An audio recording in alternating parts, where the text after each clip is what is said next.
It is September 11th. I have CNBC on the screen here next to me, and they just did a moment of silence. So it draws me back to that day, just like everybody has those moments. You remember exactly where you were. So remember the folks that are protecting us every day, and the ones, of course, that we lost on that day. Today we're going to follow our normal broadcast pattern, and I want to first remind you that, of course, this is a webinar that most of you are listening to on YouTube, but we also now have our podcast, the Not a Guru podcast. So that's been gaining a little more traction every week, and that's exciting to see. But it's this full broadcast put on podcast, and then you can listen to it, in your car or wherever you are. And I'd love some feedback, so let me know if you're listening to the podcast and if there's anything you'd like to, or any constructive criticism that you'd like to give me on that. Today's financial focus, we're going to talk about important year-end planning tips. Now, as of today, here we are, again, September 11th. It's still summertime. Technically, it's still summer, but we're already thinking year-end planning. So this starts for us, kind of August. We're thinking, okay, what do we have to do for clients for the year end? And there are certainly some important things you should be taking care of or starting to think about that's going to get you ahead of the game. So we're going to talk about what those are during the financial focus segment. Remember my goals for you for this webinar or podcast. I want you to be inspired to make changes. Open your mind to different ideas and different ways of thinking about planning, financial planning, and investing. Stay educated, so you feel confident in the plan and strategies that you put into place, and stay updated so you can make adjustments along the way. Things are ever changing. With this, 2025 is going to be a big tax change, tax law change.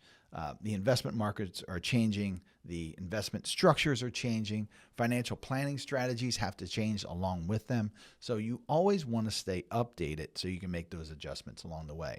I also want you to remember, though, that this podcast, this webinar is about education. This is not about advice. You should not be taking advice from anybody on YouTube, on a podcast, in large settings, TV, whatever. Advice is very, very individualized, and that's how it should be. So use this material as education. Use other things that you gather around the internet or where have you, as education, but not advice. Advice should be very individual.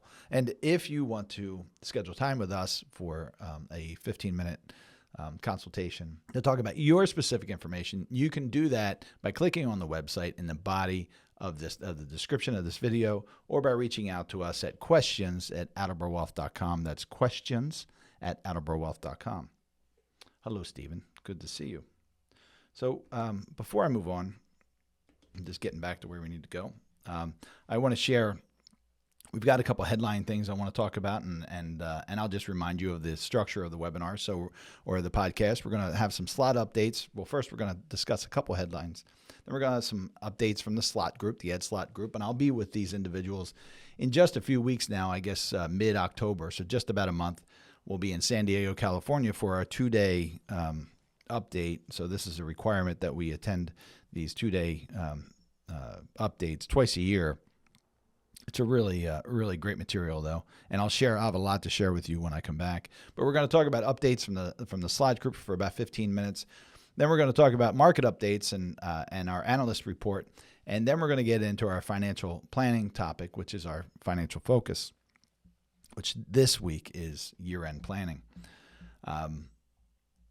There are some things I want you to pay attention to. So we're going to talk a little bit in our year-end planning about estimated payments. So we have estimated payments, tax payments that may be due for you next week, September 16th. So put that on your calendar. For upcoming events, well, we're in the middle of a class series. So we have a live class that we're doing right now at Holy Family University, which is almost right across the street from us here in Yardley. And that's a 2-class series. So we had 2 Thursday classes, 2 Tuesday classes. We finished the first class for each of those. So last night, Tuesday, I talked for about 3 hours. So if my voice sounds a little scratchy, that's why. But so we finished our first Thursday class, our first Tuesday class, and then we have our second Thursday tomorrow night and our second Tuesday next week. On September 25th, the weekly webinar will feature Thomas Byelich. So Thomas is the head of our investment group, and we're going to talk about general investment issues. Upcoming, we're also scheduling Heather Schreiber and an estate planning attorney, and I'll let you know when those dates are locked in. So, general headlines: the Consumer Price Index came in today. So, from the Bureau of Labor Statistics, it reads: CPI for all items rose 0.2% in August, with shelter, so housing, being up.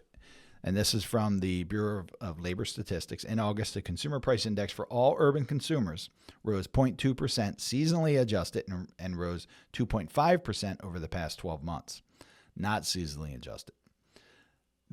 So the difference between the 0.2% and the 2.5% is 0.2% is monthly, right, from the previous month. 2.5% is annualized over the last 12 months. Not seasonally adjusted. The index for all items less food and energy, so remove food and energy, increased 0.3% in August, up 3.2% over the year. So it's really, really close to what the expectations were, but some areas like housing were a notch higher, and that's really why we're seeing right now. I'm just looking at my CNBC screen.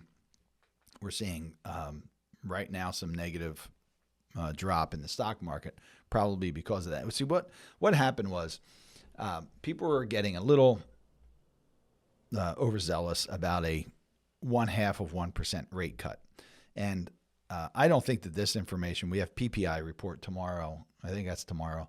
But we have that PPI report coming in. And that is also another inflation gauge. But people were maybe getting a little overzealous about, hey, maybe we're going to get a 0.5% rate cut from the Fed on the 18th, but that seems to be off the table. I think the percentage of that half a point rate cut after today's CPI report probably fell significantly. The percentage of the probability of that 0.5% rate cut. Now, I still think we're going to get a 0.25 point rate cut, but many people believe that the Fed is kind of behind the ball right now, and they want to catch up. But what we'll likely see is next week, in my opinion, is a schedule. I think they're going to hint or at least say, here's what we're going to cut this month, and we're scheduled to do this if all the factors remain: reducing, softening job markets, reducing inflation, etc. Okay, so CNBC wrote, I'm just going to read it to you. Prices increased as expected in August, while the annual inflation rate declined to its lowest level since February of 2021. According to a Labor Department report Wednesday that sets the stage for expected 0.25 percentage point, this is what I was just talking about, rate cut for the Federal Reserve in a week. Let's see, I already gave you the increases.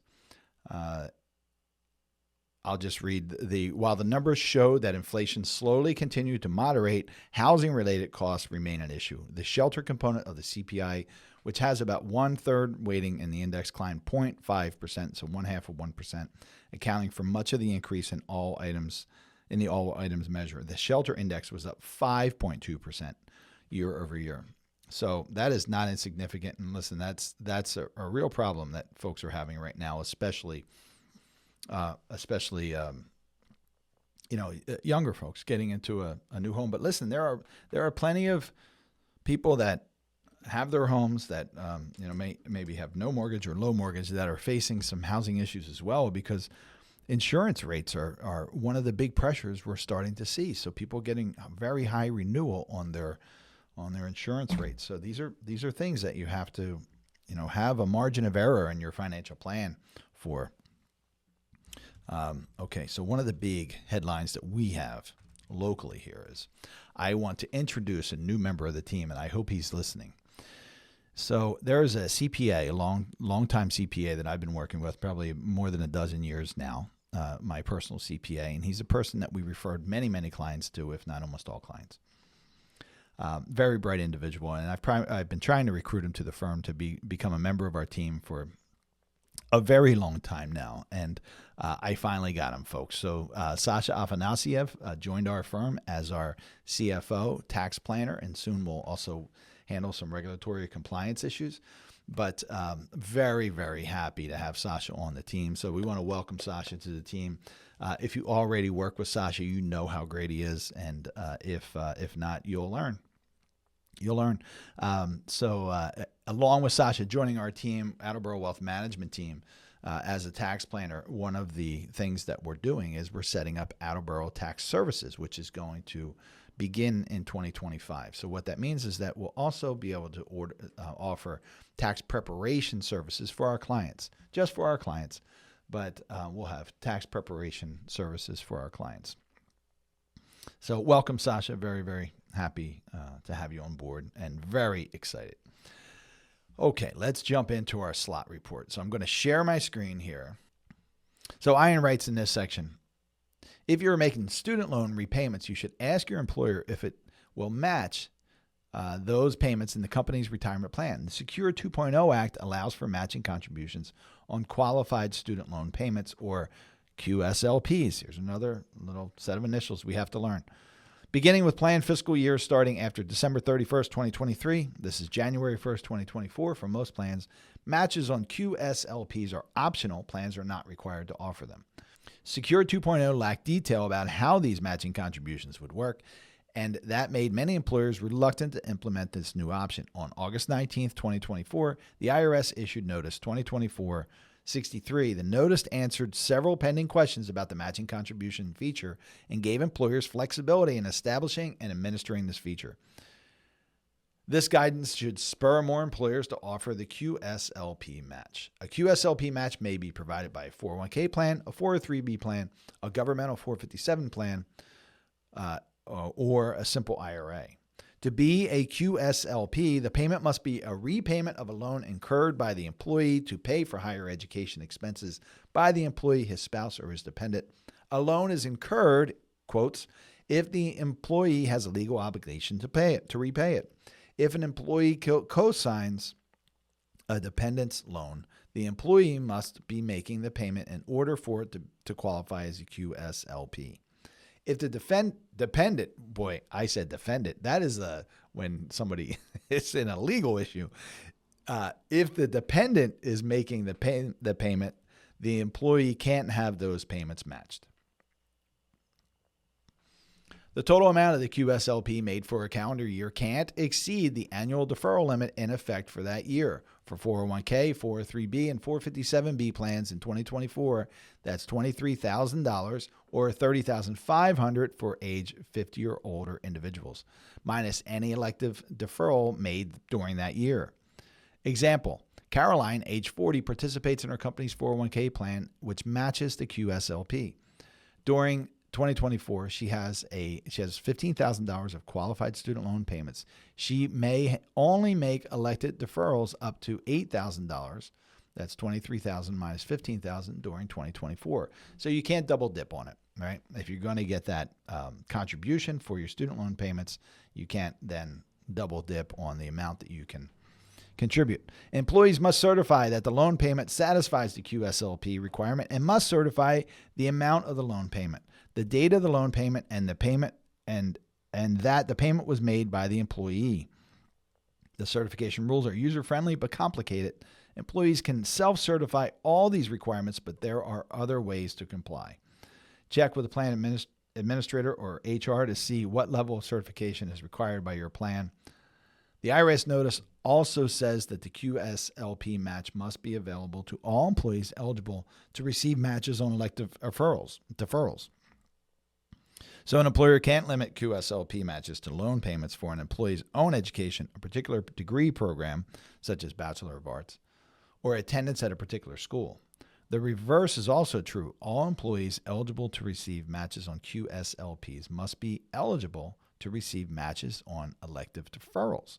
Elective deferrals are what you're saving to put away into your 401k.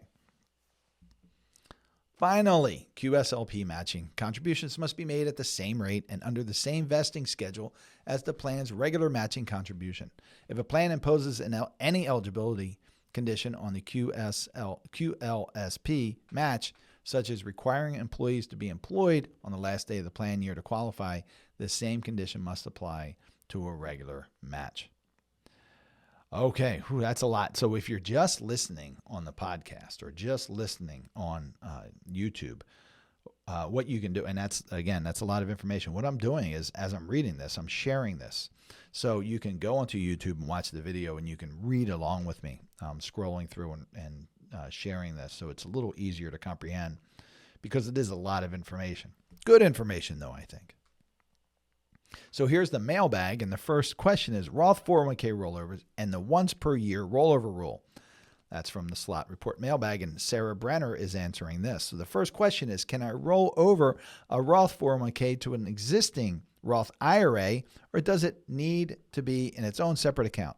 When does the 5-year holding period begin for the Roth 401k rollover? And that is from Elizabeth. The answer is, hi, Elizabeth. A Roth 401k can be rolled over to an existing Roth IRA. The funds do not have to be kept separate. The 5-year holding period for tax-free distribution of earnings will be the existing Roth IRA's 5-year holding period. This 5-year holding period does not restart with the rollover from the plan. There is a lot of confusion about the 5-year holding period for 401ks, for Roth 401ks, for Roth IRAs. And I really like the way Sarah answered this. It can get very simple. This 5-year rule is complex prior to age 59 and a half. After age 59 and a half, it's quite simple. And we're talking about the earnings only with this 5-year rule. But I like the way Sarah answered that. Next question. This person writes, I have already done one 60-day rollover from a qualified plan. So a qualified plan is a retirement account. So that would be a 401k, a 403b, for example. So I have already done one 60-day rollover from a qualified plan to my IRA within the last 12 months. And I would like to do another 60-day rollover from the same qualified plan to the same IRA. My IRA custodian is claiming I am limited to one 60-day rollover per year from a qualified plan to an IRA. Can I please have clarification? That's signed Victor. And the answer is Victor. Hi, Victor. Good news. The once per year rollover rule to which you are referring does not apply to your situation. This rule limits 60-day rollovers between IRAs. You may only roll over one distribution from all of your IRAs within a 365-day period. However, this rule does not apply to rollovers from plans to IRAs. So from qualified plans, 401ks, 403bs, for example. There is no limit on the number of plan to IRA rollovers that can be done within a 365-day period. The one that gets me about this, folks, is that it says, my IRA custodian is claiming I am limited to one 60-day rollover per year from a qualified plan to an IRA. There is misinformation out there all the time. The custodians, the Fidelities, the Vanguards, the Schwabs, the person on the other side of the line often doesn't have the expertise needed to really affect, to do these things in an appropriate way. So if this person says, the custodian says to this person, well, you can't do that rollover. I want you to think about the implications of that. First of all, they're absolutely wrong, right? So we're going to talk about what a 60-day rollover is in just a second. But what's this person's name? Victor? Yeah, Victor. If Victor's plan was to take a rollover from his 401k, let's say he's got a 401k without a Roth option or a 401k with a Roth option that doesn't allow for Roth conversions. And if Victor said, hey, I want to roll over part of my 401k into my IRA, so maybe I can do some Roth conversions and pay my tax now and not have to pay it later when taxes may be higher. And this person who doesn't know what they're talking about on the other side of the line says, oh, you can't do that because of the 60-day rollover rule. Once per year, 60-day rollover rule. But they're completely wrong because any rollovers coming from a retirement plan, as Sarah said in here, they don't count. You can roll over as many times as you want in any calendar year. Also, if you do a direct transfer, if you transfer an IRA to another IRA, you can do that as many times as you want. What the IRS or what the I actually think it was a tax court decision. What the tax court said was, and I'm certain it was, what the tax court says was, if you take a distribution from your IRA using the 60-day rollover rule, so that allows you to take the money out of your IRA, put it in a drawer for 60 days or 59 days, decide where you're going to put that as far as what IRA you're going to put it in. Then you can roll it into the IRA. The tax court said you can only do that once per 365 days because your anniversary on that is going to be different. So strike that. It's once per 365 days. So that was to avoid people using their IRAs as short-term loans on a regular basis. And people sometimes did that. Hey, I want to buy a car. I'm going to take the money out of my IRA and then I'm going to figure it out and put it back within 60 days. You can really get caught up in some issues with that if that's your plan or that's what you're doing. That is what the 60-day rollover rule is about. And unfortunately, this custodian did not understand. And yes, it gets under my skin when people are giving out bad advice and instruction online. So that is the Slott mailbag and Slott report for this week. Okay, getting into investments quickly. So the market was really had a difficult week last week. As you probably know, the Dow Jones Industrial Average, so this is the week ending, September 6th. The Dow Jones Industrial Average was down 2.93%, bringing the index down to just over 7% for the year. The S&P 500 was down 4.25%, bringing that index down to 13.39% for the year. The NASDAQ fell 5.77% for the week, giving us a year-to-date return of 11.19%. Actually, the S&P mid-cap 400 was down 4.92%. The Russell 2000 small company stocks were down 5.69%. The bond market, however, rose. So that the Bloomberg U.S. aggregate bond market, you always hear me say, most people have their bonds invested in the maturities in this index, that's 7 and 9 year maturities. That rose 1.29%, bringing the return for the aggregate bond index up to 4.4% for the year. So good news for bonds. What do our analysts say about some of the things that happened last week? So the ISM, last week we had the ISM manufacturing report. This measure of sentiment in the manufacturing sector ticked higher but remained in territory, depicting contraction at 47.2, up from 46.8. The prices component moved higher to 54.0 from 52.9, while the forward-looking new orders fell to 44.6 from 47.4. So what does that mean? The manufacturing side of the economy continues to struggle, and the weak new orders component point to more weakness. So that's good for what we want to see from the Fed. What we want to see from the Fed is starting to cut interest rates, and this is good news for that, where we start to see this the weakening of new orders on manufacturing side. We also had the job openings and labor turnover survey, or what's called the JOLTS report.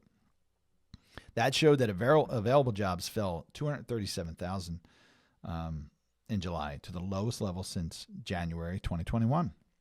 That ratio of openings per available worker fell to 1.1 from the peak level of just over 2 openings per worker in early 2022. So although this report is lagging, it's another indicator that the labor market is softening, which will aid in the inflation rate continuing to come down, right? So helping to bring down inflation, which will also hopefully trigger some continued rate cuts. We had ISM services report. The sentiment in the larger service side of the economy was higher, 51.5 from 51.4, while the forward-looking new orders component moved 0.6 points higher to 53. The prices component of the report also rose, moving to 57.3 from 57. So what this means is that the services should ease fears of the economy slowing too fast or too much, at least for now. The larger portion of the economy continues to expand, but prices are slow to ease further, again supporting that 0.25% rate cut in the upcoming Fed meeting. We had a Labor Department report. The Labor Department reported 142,000 jobs were added in August, slightly below expectations, but above July's, what we saw in July. There's often, if not always, revisions. So the revisions to June and July took away a combined 86,000 jobs that had originally been reported. The unemployment rate fell to 4.2 from 4.3, which matched expectations. So the labor market is continuing to cool off, which was required to bring down inflation. And we saw some parts of inflation come down in today's report, but still appears relatively healthy. Investors, however, pushed the odds of a 50. Okay, so the analyst wrote, now this was I guess this came in Monday, obviously today, before today's report. Investors, however, pushed the odds of a 0.50% cut by the Fed at its September meeting above 50% in the immediate aftermath of the release. But I feel like that's, if we're looking now after the Consumer Price Index report, we're probably, like I said, closer to the odds being that it's going to be a 0.25% rate increase. They could go the other way, but I doubt it. I think we're solidly on a 0.25% rate decrease. So today we saw the CPI. Tomorrow is PPI, wholesale inflation. So we want to see what happens with that. It's ticked higher recently, but has remained consistently below the CPI. So we'll take a look at that. And as far as the market recap for the week, I'm going to just read this to you. Concerns over economic slowing pushed equity indexes. So when you hear equity, that means stock. So concerns over economic slowing pushed equity indexes and treasury yields lower for the week. Growth is slowing, but the soft landing scenario seems to remain intact, with jobs being added and the service economy continuing to expand. Volatility will likely continue as growth concerns flare and investors await the Fed decision on September 18th, but we continue to view a pullback as healthy and temporary. So all good news. We're overdue for some significant pullbacks in the market. We're overdue for a recession. We talk about that all the time. But these pullbacks are healthy, and I always use that expansion of a rubber band. When you expand that rubber band too far and then you snap it back, boy, it stings. And we want to stay away from those scenarios. We're pretty close to that max stretch right now. But we'll see what happens after September 18th. Okay, so this is the financial focus part of the weekly webinar. If you haven't already, hit the subscribe, like, and notification buttons so that you're always notified of the new videos that we have. We have new videos almost every week, a full weekly webinar, and then the financial focus. And then the financial focus for today is important year-end planning tips. So as I'm sitting here today, it's September 11th, and many of it's still summertime, and many of you might be saying, well, why are we talking about year-end planning so early still when we're in the summertime? Well, because it's never too early to start this. You want to be ahead of the curve. There may be things that maybe you get tied up in at the end of the year, or you just want to be ahead of the game, and that's good. We do it because we've got several people we have to take care of, but it gives you more time to make adjustments and make changes to your plan and take these steps that you may want to take. So I took an interesting approach. I shared on the weekly webinar that we have a new member of the team, somebody we've been working with for over a decade now, but he's officially part of the team. Sasha Afanasiev, his name is a CPA, one of the smartest individuals I know. And of course, Emily, you all know Emily if you're your client. So I was preparing this webinar yesterday, and I sent an email to both of them, and I said, give me some tips, give me some year-end planning tips. And I told them what we were talking about on today's webinar, because there's a document we send out to clients every year, and I'll just share that with you. Let me start here. So we send this document electronically, and if we need to for most, but it's a year-end review, and we ask simple questions. We ask, of course, the name, but we ask for tax events. Please list any other tax events or changes for the year. Example include sale of home, consulting income, tax credit, changes in employment status, etc.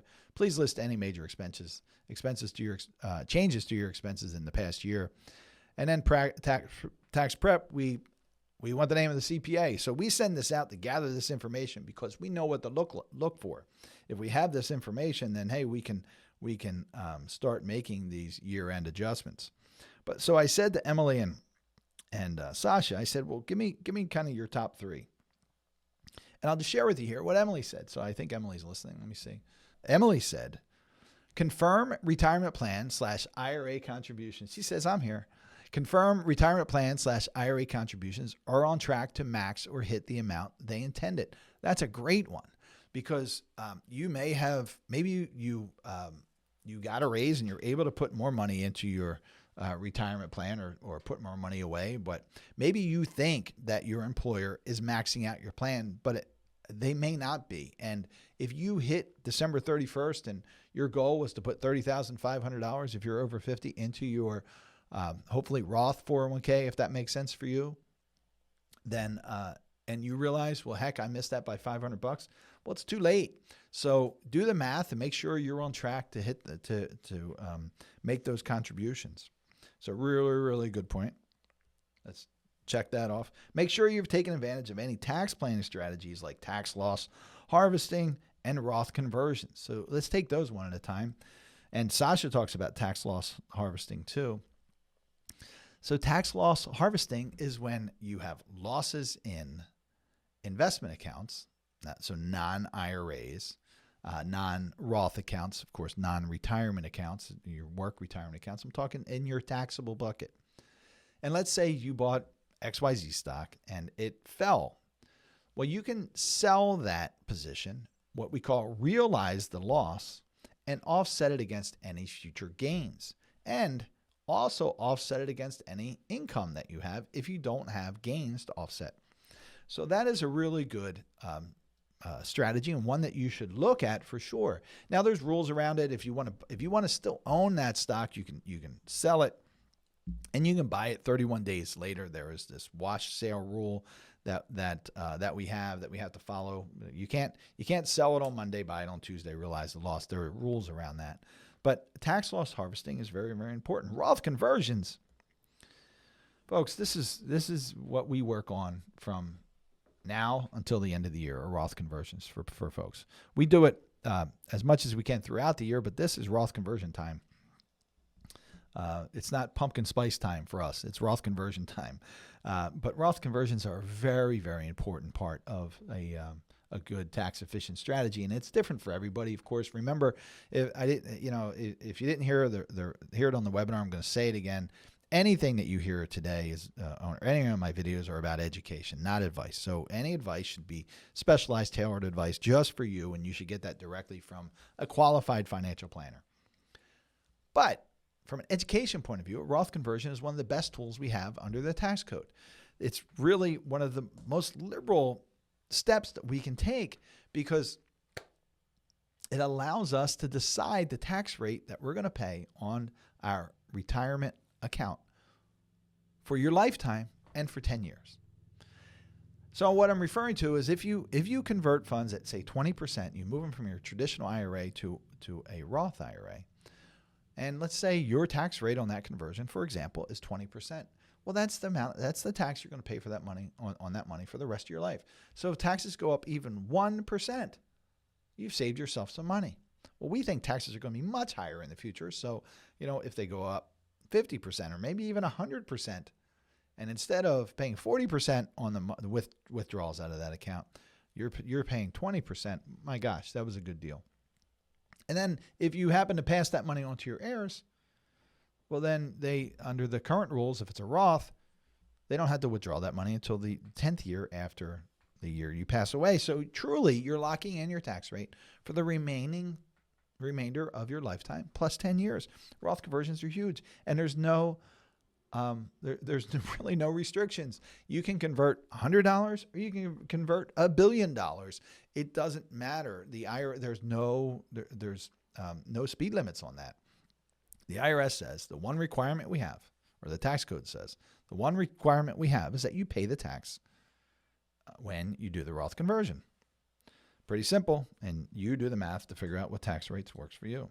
So now we're looking at, Emily says, review yearly account performance and make sure your investment allocations still align with your current goals and timelines. Really great point. And that comes back to review your financial plan every single year. And this is a really good time to do that. And it's a good time to review those investments, how they performed, if they're positive, negative, what the reason might be for that, and if they still align with your current goals and timelines. So this is important. So Emily is a fantastic financial planner, and she included something that is vitally important and isn't talked about enough in the financial planning process. So most financial planners, they don't even get into this. They talk about your current goals, needs and objectives, and risk tolerances, right? So that's typically what we see. And of course, you always want to make sure that your investments are in line with your risk tolerance. But your risk tolerance generally is driven by when you're going to need your funds. So what Emily's talking about with timelines is what we call account segmentation, and that is setting up your investments so the funds are available and on the timeline that you're going to need it.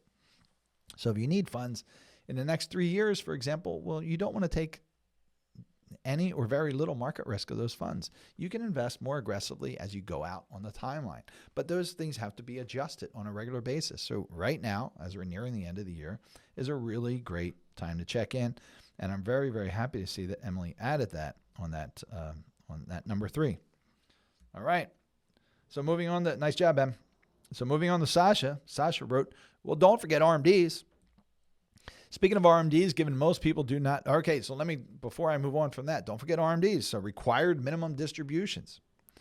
If you've reached age 73 this year, you've triggered required minimum distribution age. Now, you technically don't have to take the distribution until your required beginning date, which is April 1st of the year following the year you turn 73. In this example, that would be April 1st of 2025. But most people like to take that first year distribution before the end of the calendar year. Technically, you don't have to take that distribution until December 31st. If past that first year. So technically, the first year, you don't have to take it until April 1st. Every subsequent year, you have to take it by December 31st. I wouldn't wait until December 31st because, boy, you're counting on somebody. In the weekly webinar section, we talked about a custodian who told somebody on the phone, hey, you can't do something, and they could do it. It had to do with a 60-day rollover. Well, you don't want to count on those same people who don't necessarily know the rules, know what they're talking about sometimes, to make sure you get your distribution done. Do it well ahead of time and make sure you get your confirmation. So the current age for required minimum distribution is age 73. And Sasha goes on to write, speaking of RMDs, given most people do not itemize anymore, that is the standard deduction is high enough. So yesterday in class, we have a group of folks who are retired or very nearing retirement. And we started talking about tax deductions. And I said, raise your hand if you're only taking the standard deduction. Almost everybody's hand went up in the class. So what that tells you is that they don't have deductions that are more than your standard deduction. So Sasha says, given that most people do not itemize anymore and take advantage of charitable deductions, qualified charitable distributions are a great way to do both, satisfy an RMD and get a tax benefit for a charitable contribution. So, and of course he said, note the specific rules to make a QCD. So the QCD, or qualified charitable distribution, is something that has really gained a lot of popularity. So it allows you to take, each individual can take $105,000 a year out of their own individual IRAs and send that money directly to a charity. It doesn't have to be 105. It can be less than that. That's the max today. It used to be 100, and it just got started stepping up for inflation. So it's $105,000. You can give directly to a charity. It has to go directly to charity. Can't hit your checkbook first. It's got to go directly to a qualified charity. And there are rules around qualified charity, and that can satisfy your RMD. It also is a great way to take money out of your IRA if you're charitably inclined, because you don't pay tax on that money. So it's a good way to start emptying your IRA for tax-free. So good point on QCDs. So don't forget RMDs. Talked about QCDs. And of course, Sasha said, don't forget to harvest losses to offset any gains. And we talked about that. So if Emily mentioned it too. So if you sell positions that are down, so they have losses, and you have other positions that have gains. Well, if you got $1,000 loss and $1,000 gain, and you sell both positions, well, now you offset the other one for the other. So that's a simple example. It gets a little bit more complicated than that. Remember, there are rules around it. I mentioned a wash sale rule, but that's something to pay attention to. And he said, bonus tip, which is right up your alley, is, of course, exploring conversion strategy potential if you have a low income year. So I kept this in here because this is something that people miss. I was speaking to a woman. It's been a few weeks now, and I talked about this on my webinar with David McKnight. And there's David and I kind of did back-to-back webinars. They weren't really back-to-back, but they were pretty close. So they're out there on YouTube for you to look at. But I talked about this woman who called in, and she found us through the Slott group. And she called in, and she was explaining her situation. And she said, I've got a financial advisor. I have a CPA, and I've been asking them about wealth conversions for many years. And I don't know if they don't really understand it. I don't know if they see the benefit. But they had a lot of, first of all, they're high income earners, but they had a lot of real estate investment. And for the previous 2 or 3 years, they showed zero income, zero tax liability, because they had big deductions on their real estate properties and other items. Now, they had a great opportunity to convert a significant amount of money during those years because they had very little income or no income, no taxable income. So if you have pockets of time like that, well, it's a great opportunity to convert those funds, because then for a married couple, you can convert, $380,000 this year to the top of the 24% bracket. So take advantage of those low income years for sure. Review these things every year, but certainly at the end of the year. And then Sasha came back and he said, well, I actually have this document, and there's other things you might want to consider in there. And so I'm just going to list them here. He said he talked about life changes, discuss major changes in your life, such as marriages or divorce, births, deaths in the family, job or employment changes, starting a business, and significant expenditures, real estate purchases, college tuition payments, etc. All those things happen to people as we go along. So I could pick out many. I could pick out one right on the end for myself. My daughter just started. I dropped her off at Penn State a few weeks ago. My youngest daughter, it was a terrible day for me, exciting day for her, but I dropped her off at Penn State. So we've got these college tuition payments that are higher than they were, when she was at the local community college while in high school over the past few years. We've got 2 client deaths that we're working through right now. That changes their tax situation going into next year after the end of the calendar year. So these things happen. Really good time to look at these is at the end of the year. We talked about capital gains and losses. Let me check these off. Sasha writes, also consider selling portfolio investments that are underperforming before the end of the year. Net capital net capital losses can offset $3,000 of the current year's ordinary income. So I shared with you on capital gains and losses how a capital loss can offset a capital gain. But if you don't have gains that you're going to take for that year and you have a loss of $3,000, that $3,000 is allowed to offset income. So it reduces your income. I once had a person I knew who invested in a business, and she lost about $50,000 in this business. So bad situation. And she said that, it's really a shame that money's just kind of dead. I said, well, you can take a deduction on your taxes at $3,000 a year from, until that whole $50,000 is drawn down.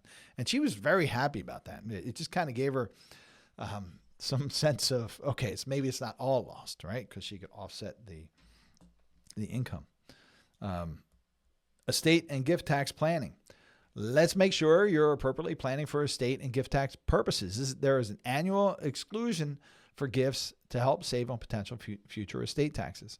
Review lifetime gift and generation skipping tax transfer opportunities to use additional exclusion and exemption amounts. So really important as well. We know that the exclusion amounts for federal estate tax is very, very high today. That probably will adjust back at some time or come down at some time. That's the general thinking. But we're in Pennsylvania. In Pennsylvania, we have an inheritance tax. That's no joke. That's on $1. So not for spouses, but direct lineal descendants, they have to pay a certain amount, and then if people above that, it's a higher amount, or people away from that direct lineal, it's a higher amount, and if it's just someone who's not related to you at all, it's even a higher amount. So, there are things to pay attention to when it comes to estate planning, even if you fall under the exclusion for federal estate tax. State and local taxes, remote working arrangements, or moving your residency could potentially have tax implications to consider, for sure. Education planning, save for education with Section 529 plans, potentially for you. There can be income tax benefits to do so, and there have been changes with the way these funds can be used. Update to financial records. Determine whether any updates are needed to your insurance policies or beneficiary designations. So, hey, listen, you hear us talk about that all the time. Update your, review your plan every year. Not a bad time to do it. At the end of the year, when you're looking at these other things, just take a look at those beneficiary designations with life insurance policies, annuities, IRAs, and 401ks for sure. And even your taxable accounts, your brokerage account, your investment accounts, your bank accounts, they can have either a POD, payable on death, or a transfer on death designation. It's a good time to check in and take a look at things. Estimated tax payments. With underpayment interest rates being significant, let's review withholding and estimated tax payments and assess any liquidity needs. So, we've got estimated taxes due next week, the 16th, and they've got to be paid, right? So if you have to make estimated payments, if you don't do withholding and you have to make estimated payments, then you should know when those are and plan appropriately. So we've got another one next week, and then another after the end of the year. So all good information. Your big takeaway for this should be get on it early, folks. So I know it's September 11th. I know it's still early. You're saying, well, geez, it's still nice outside. I still like to go to the shore maybe once or twice more, or get in the pool before I close it up. I'm pretty sure if you're in this area, you've already closed your pool. But it is not a bad thing to get ahead of this, because first of all, we get busier towards the end of the year. Life events can happen. Health events can happen. Just take a look at that year-end planning. If you're a client of ours, you're going to get that year-end planning document where we ask you questions. These are some of the things, what I shared with you today, are some of the things that we're filtering through. Okay, well, Mr. Jones, we received your year-end planning document. Now, these are the things that we're filtering through to see what we need to do for you. So I hope that was helpful. I hope that gave you some insight and some action items. If you have any questions, you can reach out to us at, that's not the one. If you have any questions, you can reach out to us at questions@attleboroughwealth.com. That's questions@attleboroughwealth.com. You can always visit our website at attleboroughwealth.com to learn more about us. And you can also schedule time using that at the website. There's a contact us button. There is also a web link in the description of this video if you want to schedule a 15-minute discovery call with me to talk about anything that we talked about today or any other videos. I'm happy to do that. Or if you can't find time on that calendar, that digital calendar, you can reach us at questions@attleboroughwealth.com. Folks, it's always great to see you. I really enjoy doing these webinars. I hope you enjoy the content, and I look forward to seeing you again soon. Take care.